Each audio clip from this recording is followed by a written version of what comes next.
June.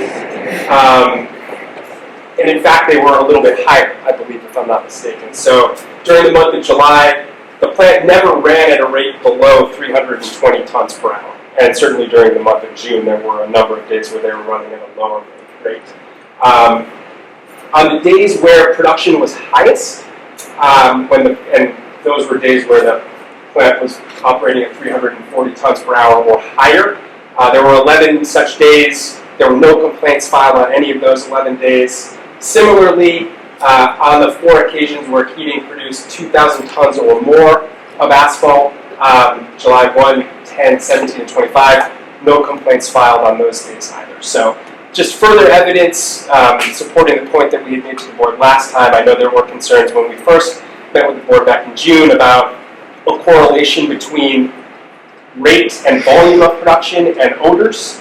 And we're just not seeing that at all based on the rate of production and the corresponding complaints. There really aren't the complaints, for whatever reason, came in actually when production and rates were at a lower level. So turning that to what was done in response to the complaints received, the first bullet and sub-bullets there, we've told you before, this is essentially what Keating does generally when they receive a complaint. They'll contact the person who filed the complaint unless that individual specifically asks not to be contacted, in which case Keating honors that request. But they certainly go out and at least drive the neighborhood and try to see what they can find out in terms of odors. When the third-party consultant Alliance is on site, which is once a week, they'll go out and investigate if they happen to be there on the day a complaint comes in. This past month, July 26th, which was a day there were several complaints that came in, was actually a day that Alliance was on site. So on the 26th, Alliance went out, investigated the complaints, found no detectable or measurable off-site odors associated with asphalt anyways. On the 2nd of July, there was also an investigation done. There was no detection at all of odors. There were no other complaints filed that day, so it seems it was just sort of a passing of fleeting odor on the 2nd of July. On the morning of July 12th, the complaint came in relatively early in the day. PJ Keating actually stopped production at the plant temporarily. That was about 8:30, shortly after the complaint was received. They investigated, went out, had a good conversation with the individual who had filed the complaint, drove the neighborhood, didn't detect any continuing odors, started the plant back up, no further complaints that day. So in each of the instances, Keating was able to follow up and satisfactorily address the complaints. So as I mentioned, Alliance has been coming out once a week here for the past several months. Lou Rose is here. You've heard from Lou before, so we'll skip through the slides that Lou's presented previously. Alliance, generally what they do, Lou and who he is. This is just kind of outlining real quickly what they've done. We've talked previously about in past years, starting last year, what they've done. And again, so far this year, they're coming out once a week over the past 3 months. So they've been out for 12 visits. As you can see, the 3rd, 10th, 17th, and 26th were the dates they were on site today. So Lou, I'll skip through these slides that you've seen previously from May and June. We might come back to these. But Lou, if you want to pick it up here, this is the July image. Just one quick question. In the past, there were a lot of those talks, especially from residents of the South Main Street, of owners coming off the trucks as they travel down the road. Has there been none of that? No complaints from... So, Mr. Chair, we haven't, to my knowledge, there haven't been any complaints associated with truck traffic at all. or odors coming emanating from the back of the trucks? The complaints that I've seen haven't mentioned trucks at all. Thank you. Hello, everybody. Lou Rose again. Thanks for the introduction, Luke. We ran over May and June a little bit the last couple of meetings, and moving into July, you can see that we performed the odor survey observations on the 3rd, the 10th, the 17th, and the 26th. Just a reminder, when we're looking to schedule these observations, we're wanting to confirm a couple things. We want to make sure the facility is up and running, right, and potentially producing odors. We're not trying to schedule these under conditions of high wind speeds, and we're not trying to schedule these visits when it's raining out. High wind speeds, rain, those are things that will reduce odors typically, more dispersion, cause reduction odors. So we're always looking for more of a worst case scenario, and that gives us a good baseline to go with when we're measuring these odors to really understand what they could be at their worst. So moving into July, you can see that we only get, again, these odors depicted on these diagrams are only asphalt facility-related odors. So there are other things that we pick up on-site, off-site, maybe diesel exhaust, lawn mowing, things like that. Those will all go into our reports, as you guys saw from the 23 report. But just to reiterate, this is just asphalt odors. So during the month of July, during our surveys, the only off-site odors detected were up in this area, and these were all detections at less than 2 DTs. So we could smell that with our nose, but we could not detect it on the Diesel Ranger. The lowest detection on the Diesel Ranger is a 2. We just kind of lumped these for depicting purposes, less than 2 to 2 as the same color, because those are really, really light, just perceptible odors. As you get into a 4 to a 7, a 15, you're getting into more of a moderate type odor. You can see that those odors are concentrated around the HMA plant itself. And then depending on the winds, this particular day I recall was a southwest wind, so the winds are coming from the southwest, going this way. So some of those odors were detected a little bit further into the property. The same as under a northwest wind, we picked up some odors here. But again, the off-site odors that we've detected during the month of July surveys were pretty close in relation proximity to the source. And so just to bring that together, what we've seen over the last couple months, generally once we got through May, the on-site odors in June and July seem to be a lot less pungent in nature, and that correlates to the timing of the introduction of the new EcoSorb product. We've also noticed that the off-site detections, as we've progressed, from May, June, July, have become less frequent. And again, just to reiterate, there's one detection throughout the 24 program thus far where we detected a 2 off-site. All the other off-site odors have been less than 2. And just for reference, I put in there, we've also detected fresh cut grass, from somebody just mowing their lawn or a landscaper, also at a 2. Just for reference of scale, it's not, again, we're not the ones saying this smells good or bad, we're just measuring the levels. Okay. Thanks. So, yeah, just sort of. Excuse me, before they go further, can you explain that whole mowing the grass thing? The fence thing, I don't understand what he's talking about. Sure, I was just putting a reference in there correlating to the strength of the odors. So when we're out measuring with the field olfactometer, there are certain dilutions. Depending on the dilution, that's a quantifiable number that gets associated with the strength of that odor.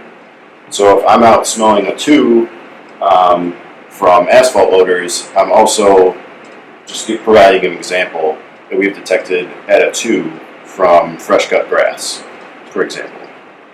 How far away do you have It to be? doesn't sound very accurate. We're just in the roads. We're not up on anybody's property or anything like that.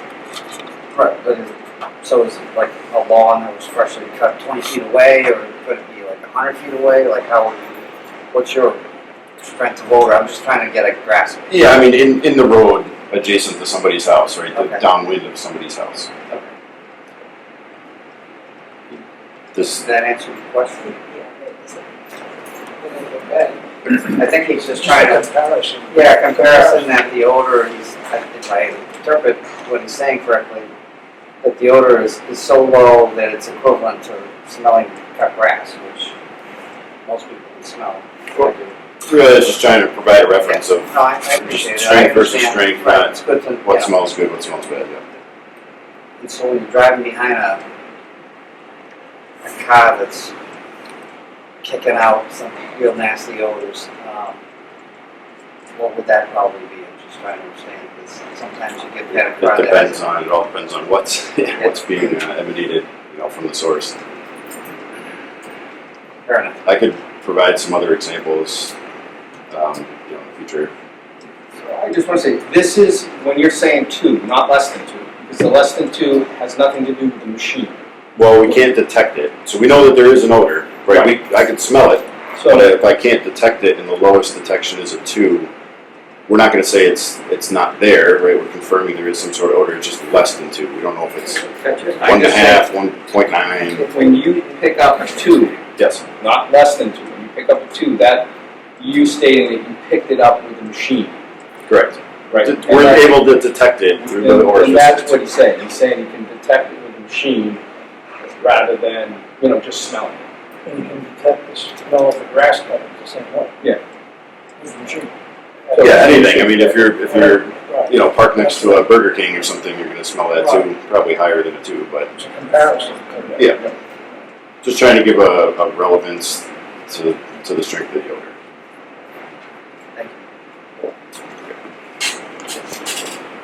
Okay, so just in conclusion, as we're happy to report last time, we're again happy to report that given all the evidence we have found here over the past several months, it looks like the improvements heating has made to the HMA plant here over the past year or two have worked, have addressed the nuisance odor conditions that led to this board issuing a cease and desist order in the first place. And again, you can see even between May, when they first started operating, prior to the use of those suppressants, when we were still testing things out, through June and into July, there's been a pretty drastic reduction in complaints. So again, just further evidence that what has been done by heating at their facility is working. As discussed previously, the EcoSorb suppression agent will continue to be used. Seems like that's having really good results to this point. Stack testing came back really good, certainly passing all the standards established by the DEP permit. So sort of coming back full circle to the statute under which the cease and desist issue was ordered. Just as a reminder, here's the language. As the board is aware, we had filed a joint motion with the court to allow heating to operate here over the past few months, essentially to see whether the improvements that they made worked. Right, that was basically the agreement. The board told heating to stop until you fixed the problem, and heating has now addressed and fixed the problem. So in our view, this past few months has worked as we hoped, has done the job of establishing that heating's improvements have worked, and so we're here this evening asking that the board dissolve or lift or withdraw the cease and desist order, whatever board you prefer. So that's all we have for you this evening. We're happy to answer any questions. So I see that there's been some major improvements, of course, over the past 90 days that we gave you. But I think, in my opinion, I think we still need to hang on and possibly give an extension, to continue to do the work over there. But I think we should actually go with another 90 days of a trial period, rather than with the cease and desist. I feel that we should continue to monitor. That way it gives us the opportunity to make any changes and to also give us the opportunity to say, look, we're going to stop. So I think maybe going forward another 90 days is fair. Let you continue, doing your job. And what they but that's my opinion. I don't think there's a need for us to meet once a month. No.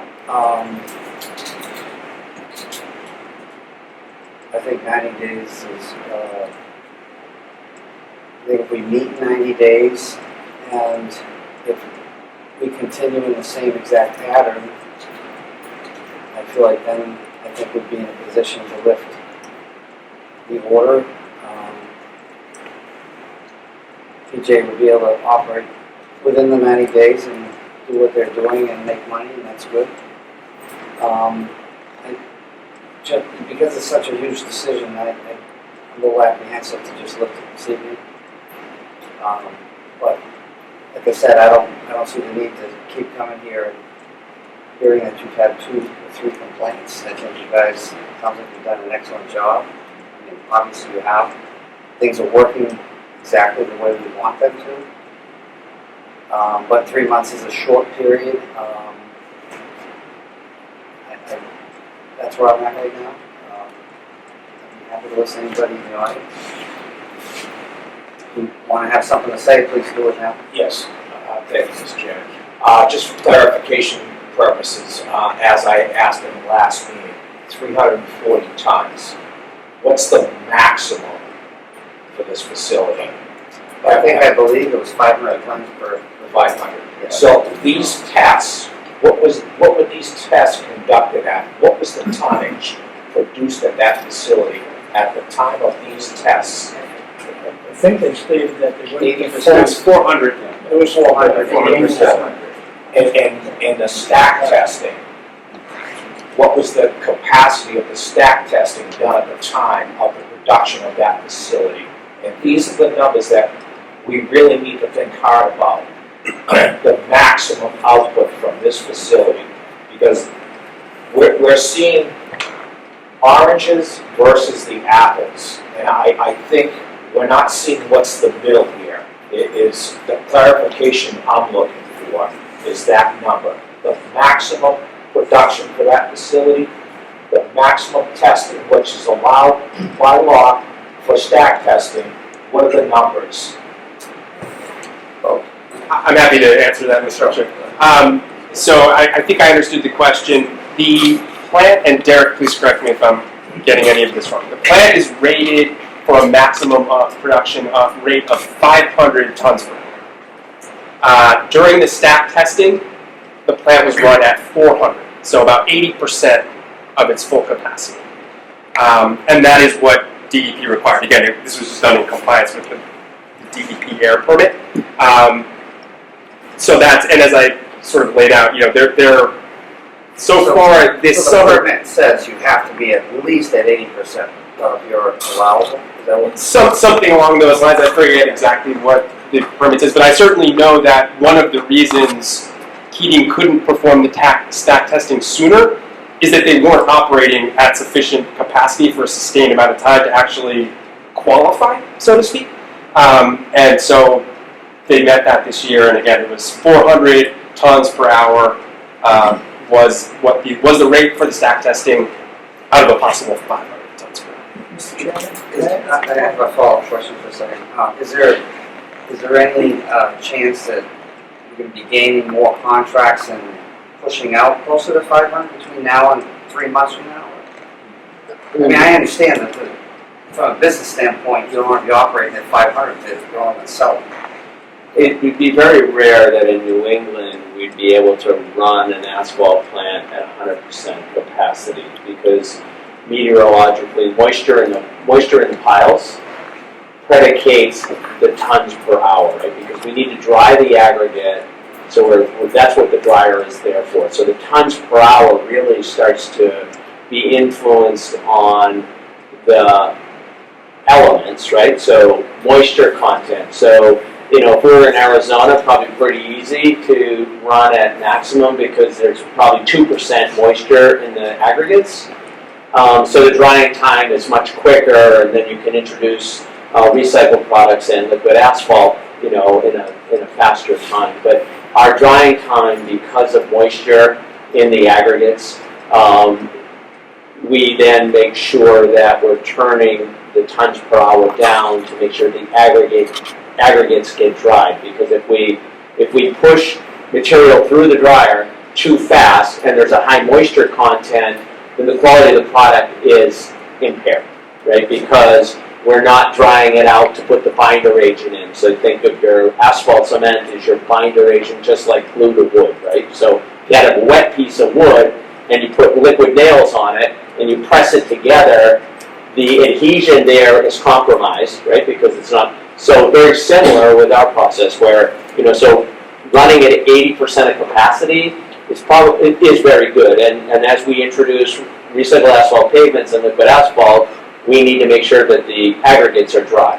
And, we're having last summer was the wettest summer on record, and we had a decent dry patch, fairly, but, this week's chalked up and being fairly wet. So the aggregates we're producing in our quarries, we have a high moisture content and it's not drying out, even though our fine aggregates are under our tents or in our wrap sheds, right? And we have our fine aggregates there, but they're still saturated, and we could be getting moisture contents. Probably, I'm going to say right now we're probably averaging somewhere around 8%. So that's slowing down our ability to push more tons because our drying time is higher. So it's pretty rare to be running at 100? It would be, yeah. I mean, here, that's right. I mean, we're there. I mean, I think during the test we were up above 400. The average was 400, right? So it's not perfect, So we could go from 380 to 420, right? Simply, and the average becomes 400. But yeah. So at 400, we could have been at 90% at 450 or 440, but the average became 400 during this stack test, which we fell in compliance with. And demand to that end also predicates. What we don't want to do is run the asphalt at 100 tons per hour, then ramp it up to 400 tons per hour, then drop it back down. We want a consistent burn in the dryer. We want to be consistent pretty much all day. So what we try to do, the plant team tries to say, hey, we have orders for 2,000 tons today, so we're going to try to run at X, right? Put it up into the silos. So they're going to get it up and try to run 350 or whatever consistently until the mix is made and stored in the silos. Jeff, That was my question. Okay. That was my question. You answered it. yes. Did you say you needed a record? I'm sorry. Cheryl Frank. So I have a question. The DEP did that, right? The reports. Don't you gentlemen get that? That goes to DEP, it's DEP's Right, but I permit, should think but that it's actually Board of online. Health should get it, because it's a concern. I'll wrote it down and go look at it. No offense, I'm not saying that you're like, but I'm just saying, my boss could show me something and say, yeah, and really, it's just not that. But I should think that you guys should have the paperwork to see the exact measurements. I'm gonna get it, so it's DEP's permit, right? So they gotta satisfy DEP, it's not necessarily the Board of Health's permit. So DEP was on site to go through this test, and that documentation and all the paperwork has been submitted to DEP. That comprehensive, non-comprehensive permit, the air quality permit, I believe it's called. I think we all remember when they were processing that and going through that. All that information, like they said, is online. So now we can see that it's a public record on those tests. I'm gonna go look for it myself so I can get it out to you guys. I want to take a look at it too. But DEP had to okay that. Yeah. Yes, Christian. Christian D'Souza, Lower Keenan. I'd just like to say that I'm in agreement with the board that I think it's still a little premature to rescind that cease and desist, whereas the south side of the quarry is typically affected when the prevailing winds switch up toward the end of the summer, and it makes total sense to, gauge a whole season of operation so that, because that's when I'm adversely affected. And I have to say, I have not been adversely affected as of today, but again, come fall, when the air changes, the winds change, all of a sudden, it's an issue, and I think, again, that you guys, have the right idea as far as, and this way, it's a full season almost, and, Right, I don't want to everyone, my thought was not to do a half a. well, again, I'm not adversely affected, typically, and it gets bad. So I'd hate to go down that rabbit hole again. So that's why we want to And continue to. kudos to Keating if they've been able to, adjudicate what's been happening to the neighborhoods. God bless. You'll never hear from me again.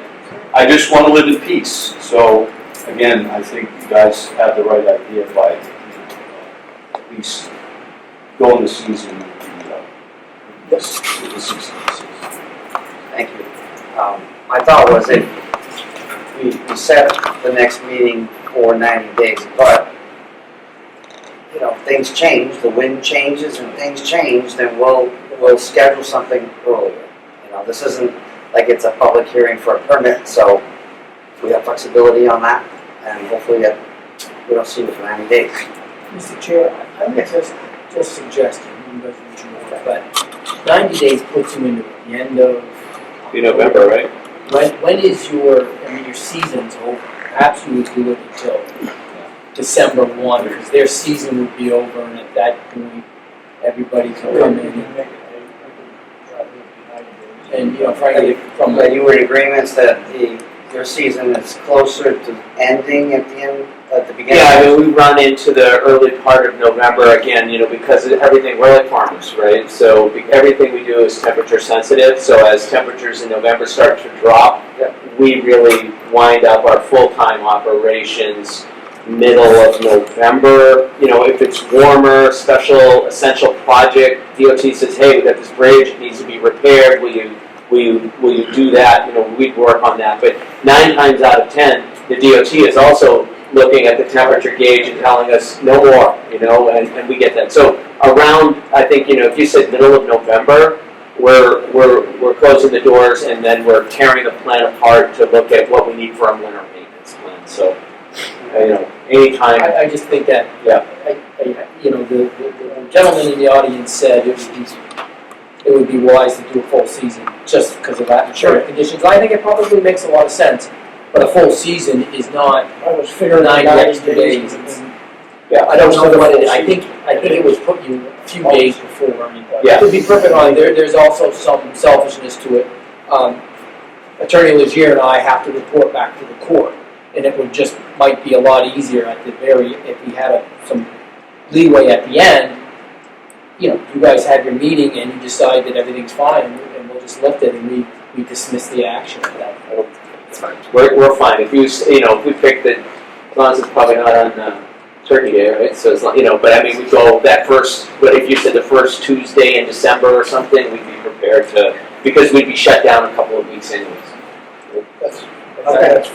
Okay. December 1, whatever. December 3rd. Okay, December 3rd. Yeah. Okay. Okay, so we would reconvene December 3rd. Okay. And just so I'm clear, Mr. Chair, we've also been submitting, sort of at the end of each month, just an email report. I've been submitting it to Attorney Blake. Do you want to receive those in the interim? I like the idea of the summary. Okay. I mean, when I read it, it's excellent.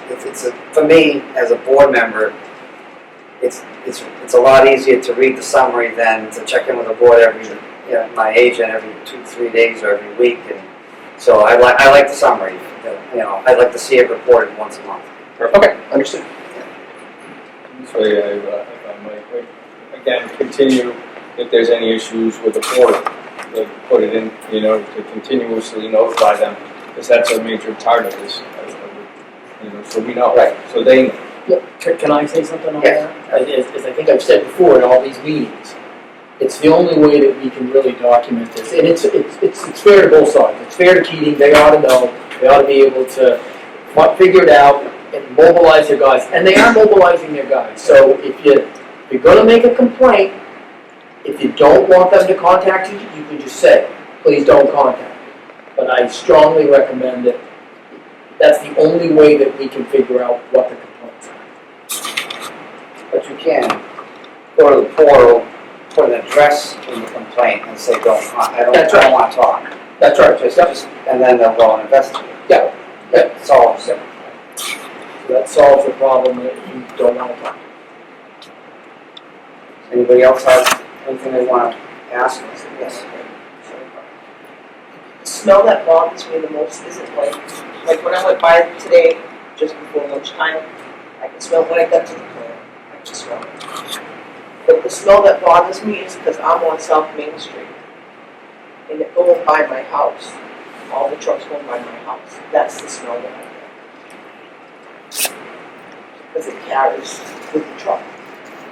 So it's kind of hard for me, I feel like I don't call because it's like, you're gonna come over, you know what I mean? What are you gonna, yeah, Are there you certain, can't, are there certain trucks? Is it a bigger truck or is it They a? It's gonna get older from the truck. the odor going by from the trucks, you know, That's plus, gonna be almost you know, impossible to stop. so it's kind of hard. Most of the time, I don't call because it's not so much the plant, it's the trucks going by. And if they increase, then that's more traffic. So if I could, Mr. Chairman, I believe Luke, Attorney Legere, what has Keating done? I believe you've stepped up, and I think it was on one of your slides, you guys have stepped up the requirement. DOT has a requirement for tarps, is that correct? So yeah, there's this. And they're not cheap tarps, they're a special tarp that's on, and Keating has used their cameras, and have you turned away anybody from not having to see the tarp? Seven, yes, sir, yeah. We've lost a few customers that refuse to invest in these tarps. So you look at the tarp to make sure it's Yes. the DOT Yes. special? And we put it in, and the hired haulers who haul for us, right, because we have our own construction crews, we put that in their hired hauler agreement for, you know, their safety requirements. They need to have an OSHA 10 card, they need to provide us with specific insurance, and we do that in a hired hauler agreement, and then we inspected the vehicles, and even as early, as a couple weeks ago, we had to turn away somebody else who came in with the wrong tarp. So we've heard it a few times. There's been 4 or 5 instances, and for our better customers, and then our hired haulers that weren't properly prepared, we gave them we just said, hey, look, you need to do this, go get it done, and you're back on the list, right? But you're not going to be on the list to haul for us if you're not in compliance with the tarps and the rest of your agreements. And that's, we can inspect that with cameras. We do that with police safety because we have ground people on the site. And most of our drivers now have an automated tarp, so as soon as they pull out from the silos, their tarps are then getting clamped while they wait to get their printed ticket that they deliver to the truck. Yes. At one point in time, we had some discussions around a traffic study, and I'm wondering where that has kind of fallen. Traffic study? Yep. Would not fall under the purview of the Board of Health. That would fall more under the purview of the Board of Selectmen. They're the ones that issue the permit for them to operate. And that's not within our purview.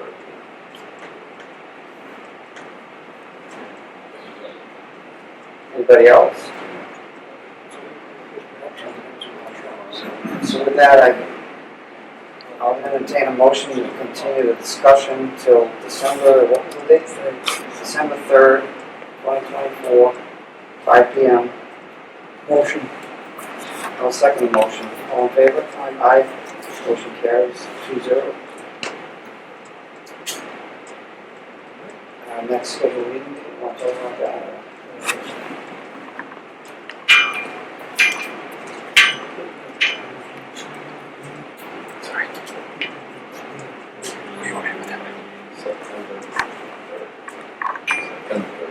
Is that what you and that?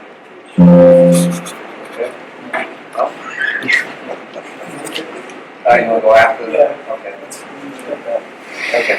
All right, I'll tell you what, Joe, let Joe just contact the board member, we'll call it. Okay. All right, is that entertain a motion to adjourn? Motion to adjourn. I'll second the motion, all in favor? Aye. We are now adjourned at 5:42.